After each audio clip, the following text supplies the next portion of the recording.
धन्यवाद मान्यवर।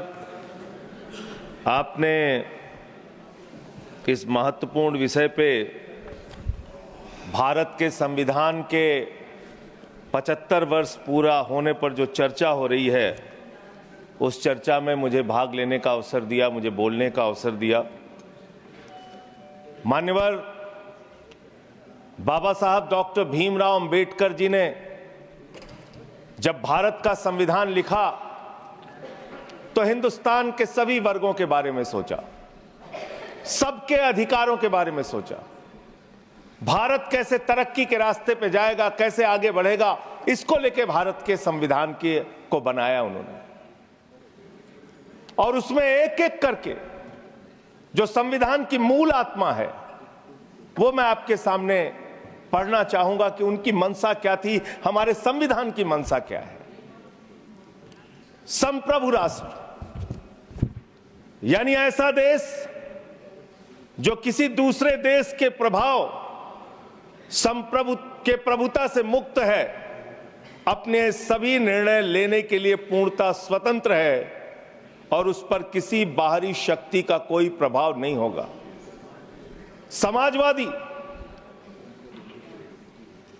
समाजवाद एक ऐसा विचारधारा है जो ये मानती है कि समाज के सभी लोगों तक संपन्नता का हिस्सा पहुंचना चाहिए।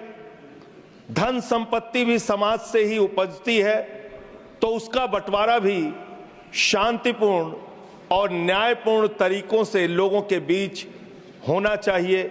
लोकतांत्रिक समाजवाद की यह विचारधारा कहती है कि धन समाज के कुछ लोगों तक सीमित नहीं रहना चाहिए।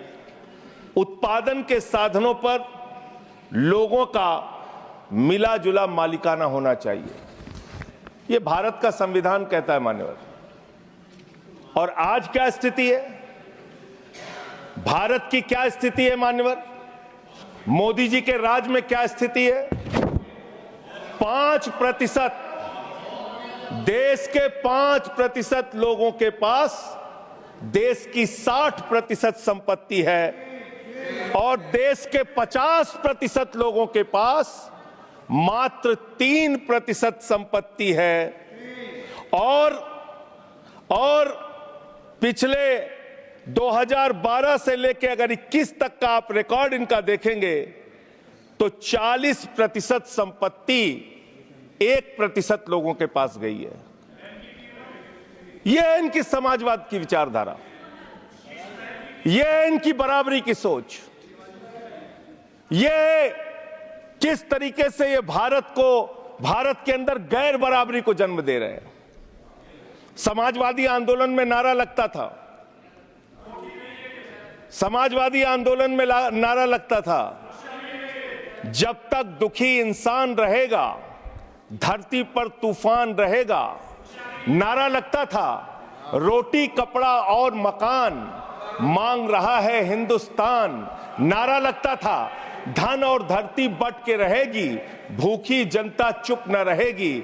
लेकिन आज भारत को इस हालत में इन्होंने पहुंचा दिया है मान्यवर, जहां पर 3% संपत्ति 50% लोगों के पास है और 5% लोगों के पास देश की 60% संपत्ति है।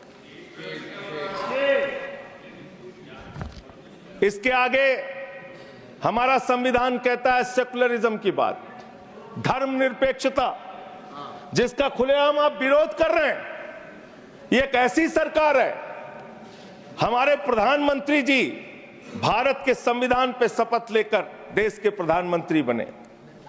यहां पे बैठे हुए सांसद संविधान की शपथ लेते हैं, मंत्री संविधान की शपथ लेते हैं, लेकिन संविधान में लिखी हुई बातों को नहीं मानते।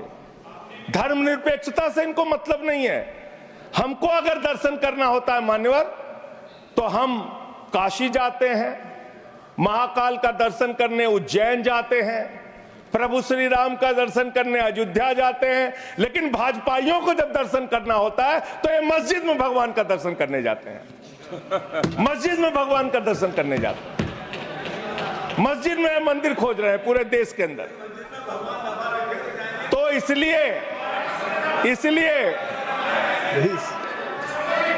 Please please. इसलिए मान्यवर, इसलिए मैं इनसे कहना चाहता हूं, कृपया शांत, घबराओ प्लीज सीट पर बैठकर चीखना न बोलें, चिल्लाना प्लीज। शुरू कर देते हैं। जैसे ही बोलता हूं चीखना चिल्लाना शुरू। मान्यवर,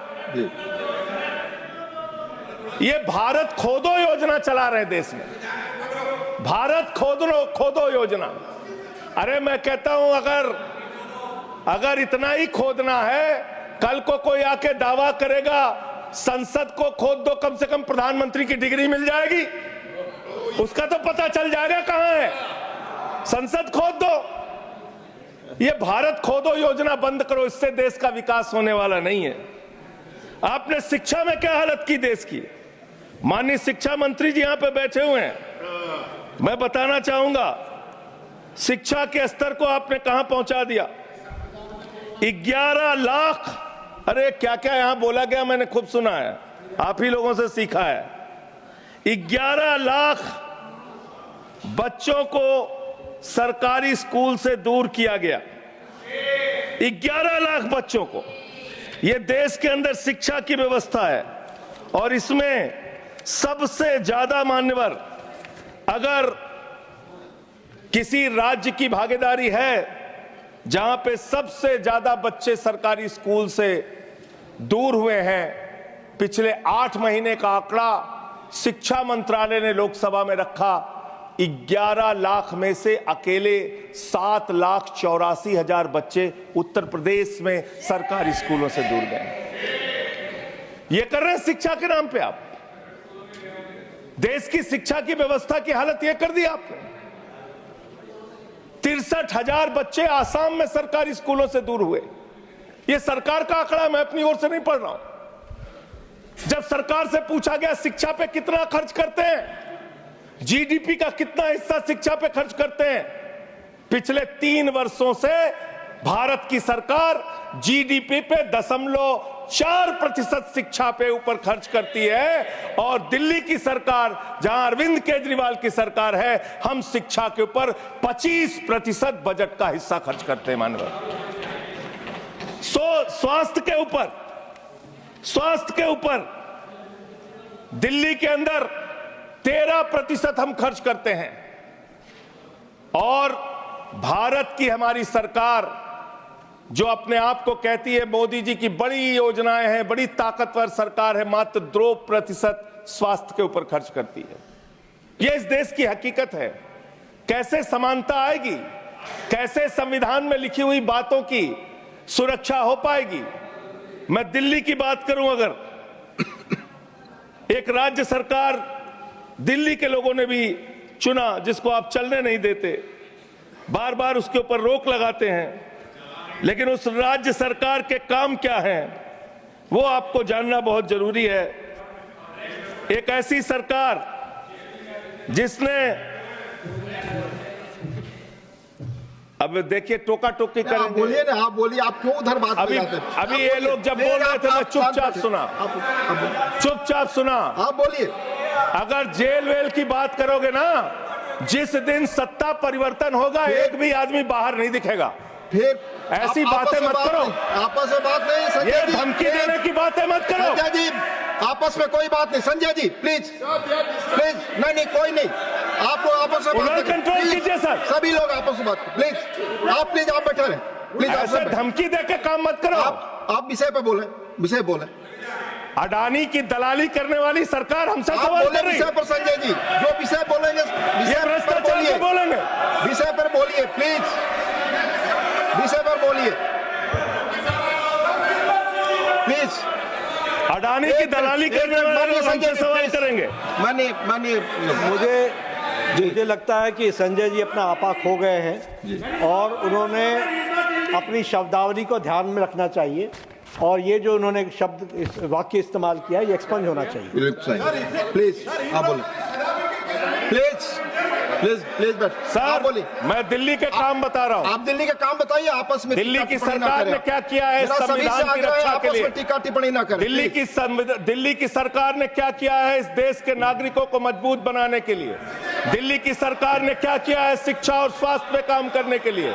दिल्ली की सरकार ने क्या किया है बाबा साहब के लिखे गए एक एक शब्द को जमीन पे उतारने के लिए। दिल्ली के अंदर शिक्षा में हमने 25% खर्च किया, स्वास्थ्य में हमने 13% खर्च किया, दिल्ली में हमने बिजली फ्री दिया। पूरे देश में पहली सरकार है जो बिजली फ्री देने का काम करती है। दिल्ली के अंदर केजरीवाल जी ने 200 यूनिट बिजली फ्री, 400 यूनिट बिजली आधे दाम पे दिया। दिल्ली के अंदर केजरीवाल की सरकार ने इलाज मुफ्त किया, पानी मुफ्त दिया। दिल्ली के अंदर सीट पर बैठकर बुजुर्गों को तीर्थ यात्रा, बुजुर्गों को तीर्थ यात्रा कराने का काम किया, बुजुर्गों को तीर्थ यात्रा कराने का काम किया दिल्ली की सरकार ने। दिल्ली की सरकार ने माताओं बहनों के लिए बस की यात्रा फ्री करने का काम किया। और अगली योजना आ रही है, दिल्ली में केजरीवाल मुख्यमंत्री बनेंगे, दिल्ली की महिलाओं को 2100 रुपए हर महीने उनके खाते में पहुंचाया जाएगा। हम महिला को सशक्त करेंगे, मजबूत करेंगे। संविधान पर भी जोड़िए उसको, संविधान पर बोलिए। संविधान पे बोलिए। संविधान पर बोलिए संजय जी। संविधान के अंतर्गत मैं एक चुनी हुई सरकार के बारे में बोल रहा हूं। संविधान पर चर्चा हो रही है, दिल्ली में अपेक्षा होगी संविधान पे आप बोले और दिल्ली में बैठे रहे। मैं बोल रहा हूं, दिल्ली के अंदर 200 किलोमीटर के मेट्रो नेटवर्क को हमने 2015 से बढ़ाकर प्लीज स्पीक ऑन 450 किलोमीटर किया। संजय जी कॉन्स्टिट्यूशन पे बोलिए। सर, उन्होंने अपनी सरकार की उपलब्धि गिनाई, आपने उनको नहीं रोका। प्लीज, अगर हम दिल्ली में एक चुनी हुई सरकार के काम को बता रहे हैं, हम सबसे आग्रह कर रहे हैं अपने विषय पर बोलिए। जिस राज्य से मैं चुना गया हूं, आपसे भी कर रहे हैं, उस राज्य में क्या काम हो रहा है, क्या ये देश, इनको दर्द क्यों हो रहा है? प्लीज विषय संविधान पर चर्चा, तकलीफ क्यों हो रही है? संविधान पे चर्चा हर सदस्य से, इनको तकलीफ क्यों हो रही है? हर सदस्य से हम अपेक्षा करते हैं संविधान पर बोले। तो दिल्ली में प्लीज जेल 3 घंटे ईडी सीबीआई दे दो, सबको भेज दूंगा। चलो दे दो ईडी सीबीआई। आप बोलते हैं, प्रवोक करते हैं, आप इसे पर बोलिए। ये सब चीजें नहीं जाएंगी, ये सब चीजें नहीं जाएंगी रिकॉर्ड पे। प्लीज, वो बोल रहे हैं जेल क्यों आपस में बात न करें, आप बोले संविधान पर। नहीं, आप प्रोग्राम को आपस में बात न करें प्लीज। प्लीज, आप इस तरह टिप्पणी नहीं कर सकते माननीय सदस्यों पर, वो चीजें रिकॉर्ड में नहीं जाएंगी। इस तरह की टिप्पणी सदस्यों पर एक दूसरे पर करना, प्लीज आप विषय पर बोले। सर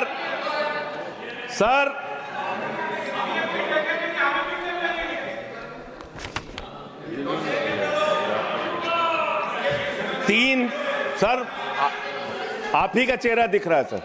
नहीं, मेरा चेहरा नहीं, चेहरा आपका दिख रहा, आप बोलिए। तो सर आप बोलिए। ये लोग भ्रष्टाचार के खिलाफ जब बोलते हैं, भ्रष्टाचार के खिलाफ जब बोलते हैं भाजपा के लोग, तो लगता है ओसामा बिन लादेन अहिंसा पे उपदेश दे रहा है। ये भ्रष्टाचार के खिलाफ बोलेंगे। 3,02,000 करोड़ रुपए का ठेका इन लोगों ने इलेक्टोरल बॉन्ड के नाम पे लिया सर। 3,02,000 करोड़ रुपए का ठेका इन लोगों ने इलेक्टोरल बॉन्ड के नाम पे बोलिए। विषय पर प्लीज सर, विषय पर बोलिए सर। जो आप मालूम है कि विषय पर बोले, गाय काटने वाली कंपनी से चंदा लेने वाले लोग मेरे ऊपर सवाल उठा रहे हैं। आपस में बात नहीं, गाय काटने वाली कंपनी से चंदा लेने वाले लोग। प्लीज, ये मंत्री का चुनाव है। आप विषय पर बोले संजय सर। देश के अंदर एक चुनी हुई सरकार है, संविधान के तहत वो सरकार चुनी हुई है, संघीय ढांचे का जिक्र उस संविधान के अंदर किया गया है, उसको आप क्यों नहीं मानते? दिल्ली की सरकार को क्यों नहीं चलने देते? हमारे सारे काम पे रोक क्यों लगाते हैं आप? आपने सबसे बेहतरीन देश की काम करने वाली सरकार, एक ऐसी सरकार, जब अमेरिका के राष्ट्रपति की पत्नी हिंदुस्तान आई तो मोदी जी ने पूरे देश का हवाला दिया। गुजरात का स्कूल देख लो, मध्य प्रदेश का देख लो, उत्तर प्रदेश का देख लो, हरियाणा का देख लो। उसने कहा हमें केजरीवाल का स्कूल देखना है, मनीष सिसोदिया ने जो स्कूल बनाया है वो स्कूल देखना है। ये काम हमने किया। आज दिल्ली के स्कूल मॉडल की चर्चा पूरी दुनिया में हो रही है, अस्पताल के मॉडल की चर्चा पूरी दुनिया में हो रही है। ये मंत्री है सरकार के। बच्चों शांत हो जाओ, बच्चों हल्ला मत करो, बच्चों शांत, बच्चों हल्ला मत करो। बच्चों शांत। प्लीज मान्यवर, ये हमारा टाइम खाने की कोशिश कर रहे हैं। दिल्ली के अंदर चुनाव होने जा रहा है। चुनाव भारत के संविधान का एक बड़ा पर्व माना जाता है। संविधान ने हमें ताकत दी, अपने हिसाब से विधायक चुनिए, अपने हिसाब से सांसद चुनिए, वही मंत्री बनता है, मुख्यमंत्री बनता है, प्रधानमंत्री बनता है। दिल्ली में चुनाव क्या हो रहा है? दिल्ली में कैसे चुनाव कर रहे हैं लोग? ये महाराष्ट्र और हरियाणा का प्रयोग, चुनाव घोटाले का प्रयोग दिल्ली में करना चाहते हैं। और वो कैसे करना चाहते हैं? कैसे करना चाहते हैं? ध्यान से सुनिएगा सर प्लीज। दिल्ली के अंदर ये चुनाव घोटाले की मैं रिपोर्ट लेके आया हूं। ये रिपोर्ट आज पूरे देश को पता होनी चाहिए। दिल्ली में जो चुनाव करा रहे हैं मान्यवर, ये घपले से जीतना चाहते हैं। शाहदरा में भारतीय जनता पार्टी के एक पदाधिकारी ने 11,008 वोट कटवाने की अर्जी दी।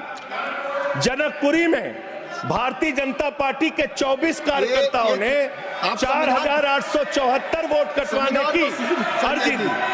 तुगलकाबाद में भारतीय जनता पार्टी के 15 कार्यकर्ता ने 2,435 वोट कटवाने की अर्जी दी। मानिए, आप संविधान पर क्या चुनाव के बारे में बोलना गलत है? प्लीज आप बैठे, प्लीज। क्या संविधान के अंतर्गत चुनाव नहीं होता सर? आप बोले सर, चुनाव के बारे में बोलना गलत है। हाँ, तो ये आप गायब।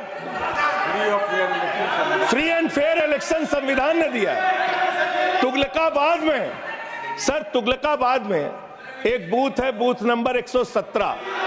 वहां कुल 1337 वोट हैं। उसमें से 554 वोट कटवाने की अर्जी 2 बीजेपी के कार्यकर्ताओं ने दी।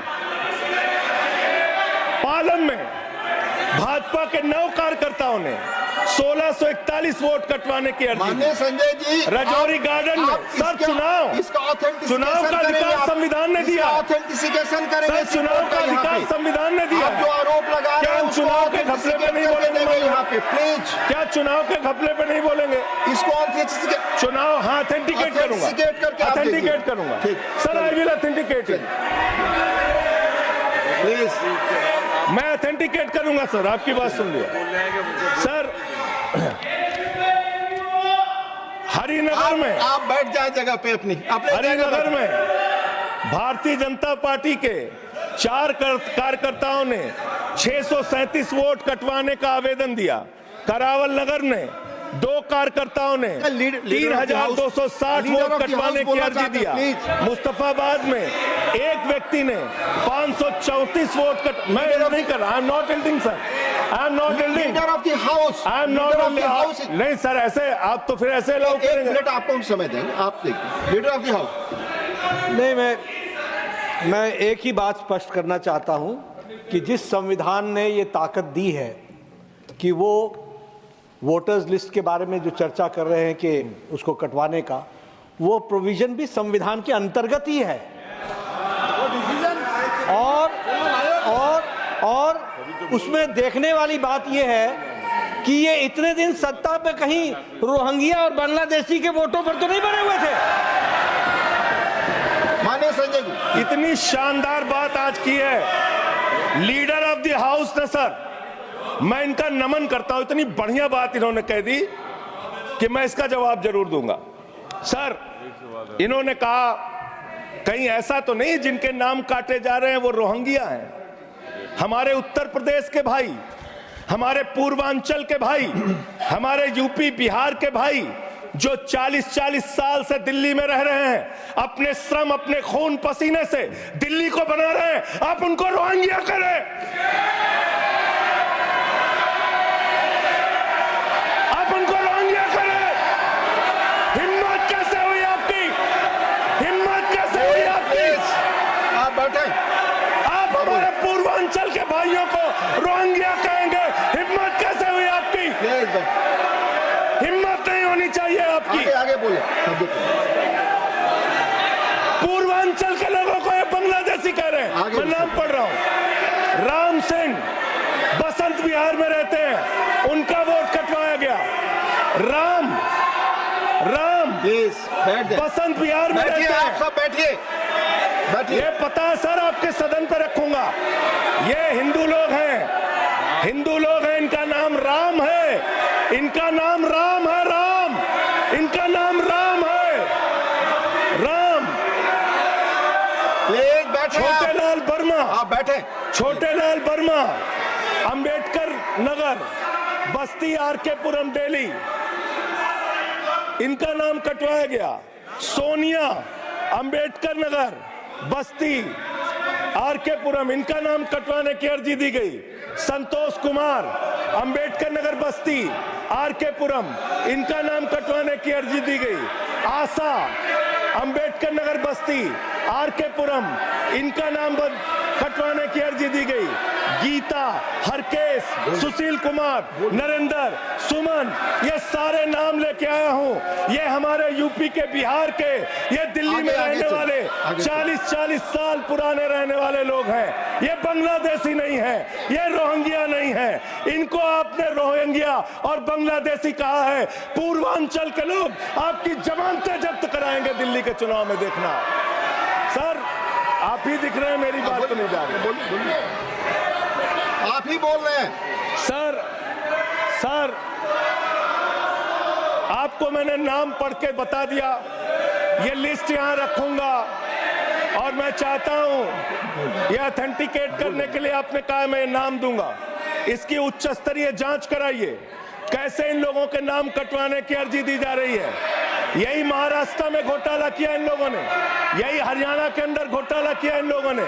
ये चुनाव घोटाले से जीतना चाहते हैं, दिल्ली में ये चाल चलेगी नहीं, याद रखना।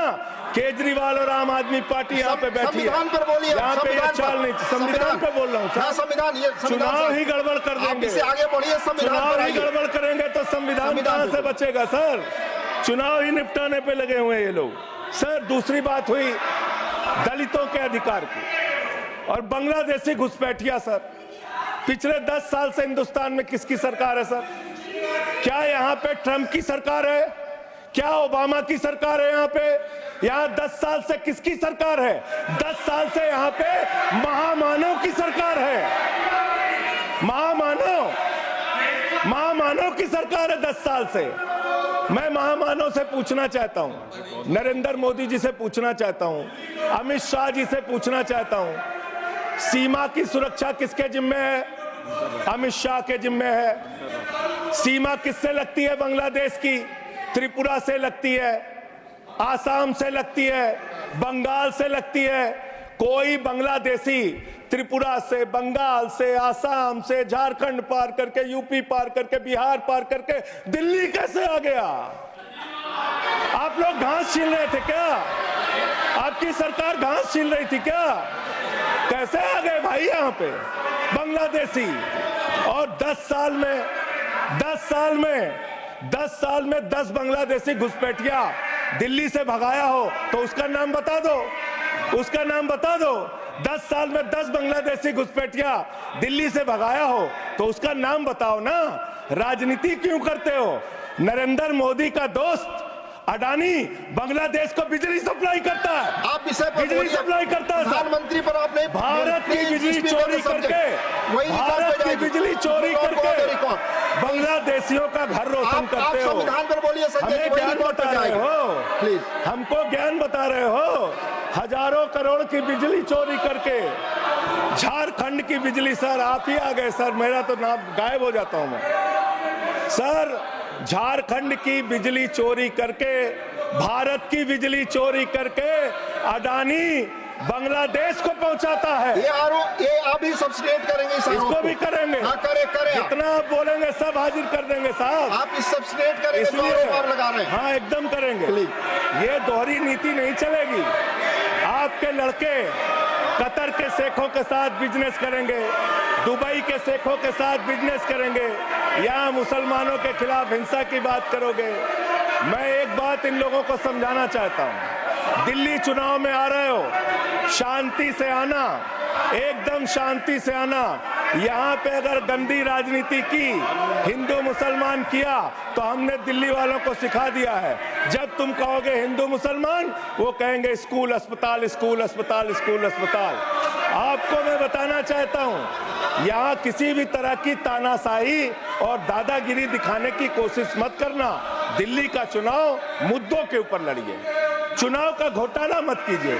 चुनाव हार रहे हो तुम 3 बार से, तो तुम सोच रहे हो वोटर लिस्ट में गड़बड़ी करा देंगे।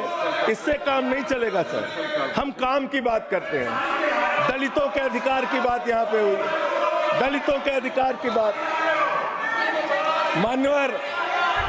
मान्यवर एसटी, एससी, ओबीसी, ये 3 कैटेगरी, एसटी, एससी, ओबीसी, ये तीन कैटेगरी में भारत सरकार के अंदर ज्वाइंट सेक्रेटरी लेवल पे और सेक्रेटरी लेवल पे 322 अधिकारी हैं। और सरकार का आंकड़ा है, मेरा नहीं। ये क्या कह रहे हैं? ये कह रहे हैं दलित, एससी कैटेगरी के अनुसूचित जाति 16, एसटी 13, 39 ओबीसी और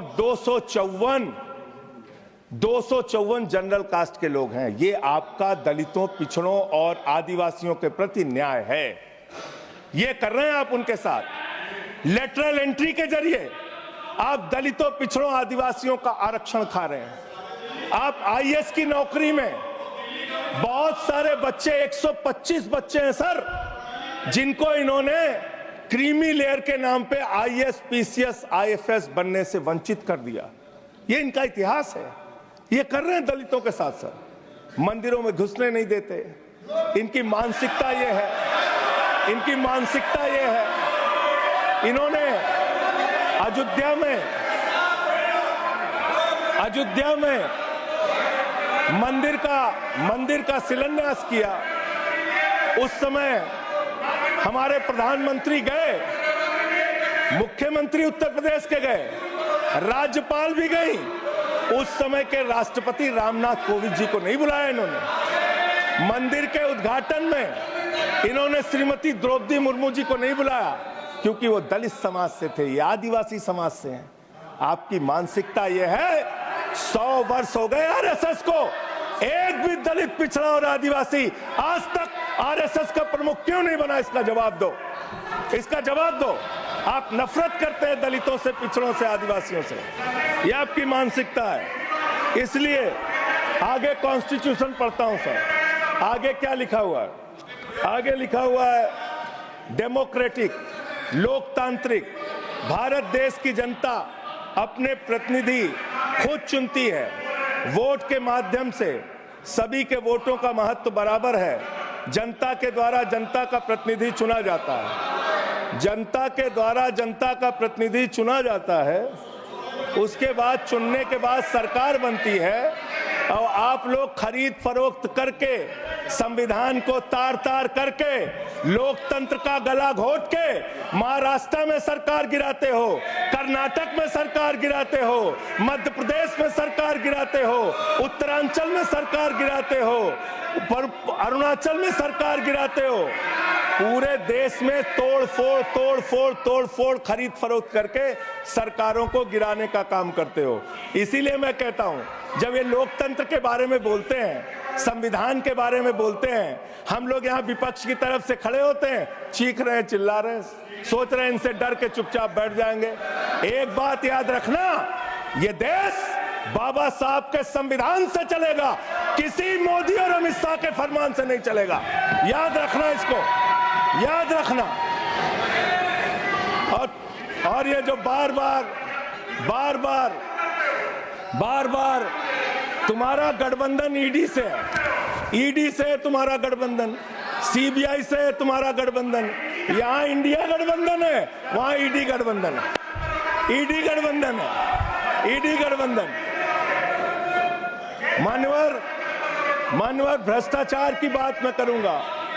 भारत के प्रधानमंत्री, जिन्होंने देश के बड़े बड़े फैशन डिजाइनरों को भी फेल कर दिया, इतना सज के चलते हैं, इतना सज के चलते हैं सर। प्रधानमंत्री इटली का चश्मा, आप जानते हैं इटली की घड़ी, आप ये सब चीजें नहीं जानते। यहाँ हमारे नेता पे टिप्पणी हो रही है, आप नहीं बोल रहे हैं। आप नहीं बोल सकते। हमारे नेता पे टिप्पणी हो रही है, आप नहीं बोल रहे हैं। प्रधानमंत्री पर आप टिप्पणी नहीं कर आप सकते। हमारे नेता पे संवैधानिक केजरीवाल पे टिप्पणी हो रही है, आप नहीं बोल रहे हैं।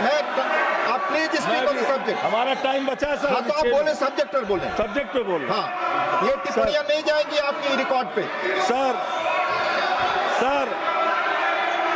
बच्चों शांत हो जाओ, बच्चों शांत हो जाओ, स्पीक, बच्चों शांत, प्लीज स्पीक। बच्चों शांत हो जाओ बच्चों।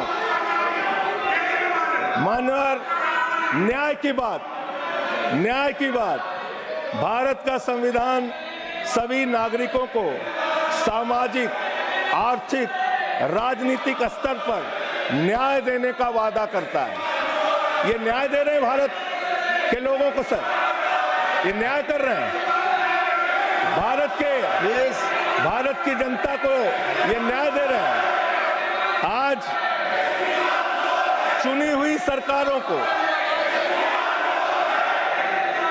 प्लीज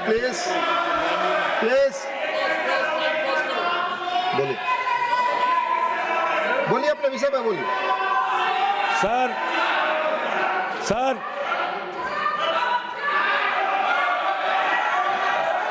ये अगर यहाँ नारा लगाएंगे, आप इनको रोक नहीं रहे। मैं बोल रहा हूँ उनको भी और आपको भी। वो नारे लगा रहे हैं, आपने शुरू किया।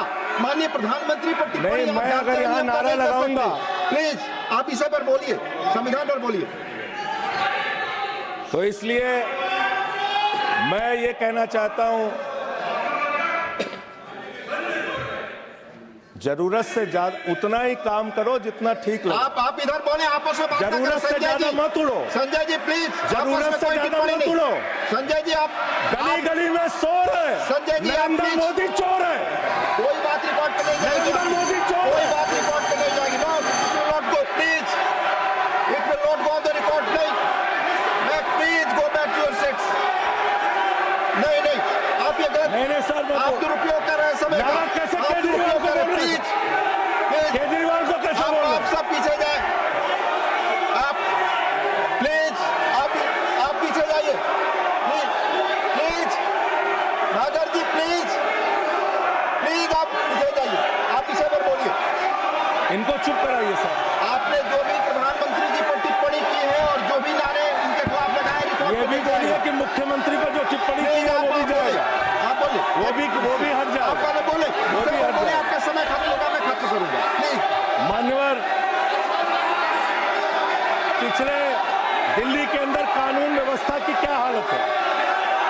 कल हमने महिला अदालत किया दिल्ली में। देश की राजधानी दिल्ली आज अपराधों से सहमी हुई है, परेशान है। क्या हालत है सर? 2019 से महिलाओं के खिलाफ अपराध में दिल्ली में 41% वृद्धि हुई है। 14,000 महिलाओं के खिलाफ अपराध, हिंसा का अपराध, बलात्कार का अपराध 1 साल के अंदर हुआ है। हर दिन दिल्ली के अंदर 3 से 4 रेप की घटनाएं हो रही हैं और 2019 से 3500 रेप की घटनाएं हुई और प्रतिदिन दिल्ली में 5 से 6 महिलाओं को असॉल्ट किया जाता है। ये आंकड़े हैं सर। 11 महिलाएं और बच्चियां प्रतिदिन किडनैपिंग का शिकार होती है दिल्ली में। ये दिल्ली की हकीकत है। देश की राजधानी में 33% रेप की घटनाओं में और 41% किडनैपिंग की घटनाओं में देश के 19 शहरों के मुकाबले वृद्धि हुई है। दिल्ली के अंदर ये कोर्ट है, सारे रिकॉर्ड रख दीजिएगा। हाँ रख दूंगा। ये कोर्ट, दिल्ली के कोर्ट में सर आपको जान के हैरानी होगी, देश की राजधानी है दिल्ली, दिल्ली के कोर्ट में हत्या की घटना हुई। जज के सामने हत्या सर, जज के सामने हत्या की घटना हुई। आप बताइए, प्लीज ये नारे न लगाए, रिकॉर्ड पे नहीं जाएगा आपके बारे। प्लीज कृपया नारे न लगाए।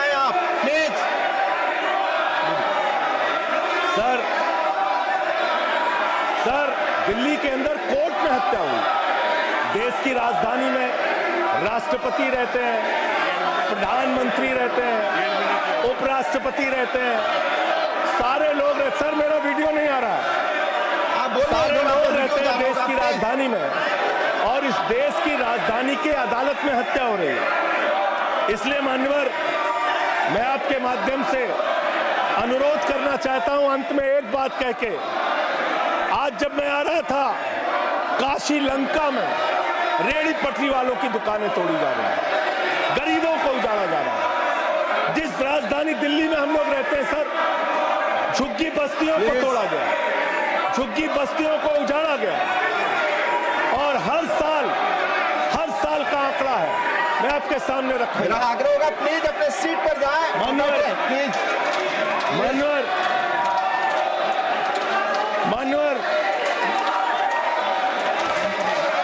एक बशीर बद्र की लाइन है, लोग टूट जाते हैं, लोग टूट जाते हैं। बस खत्म हो रहा है।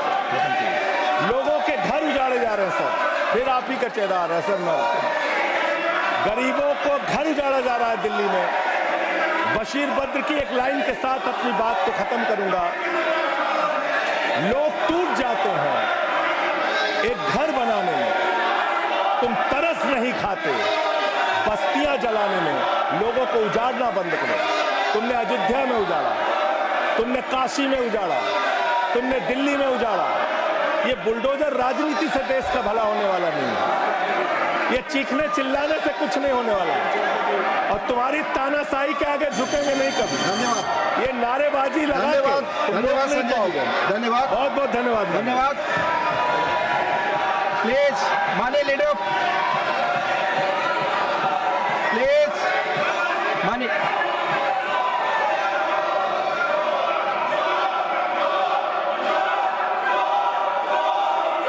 Leader of house, please no, please. आप एक दूसरे पर टिक्का टिप्पणी और इस तरह के नारे न लगाएं, प्लीज प्लीज प्लीज। नो, आपस में बातें प्लीज। माननीय एलओपी, आप कुछ बोलने वाले थे। माननीय लीडर को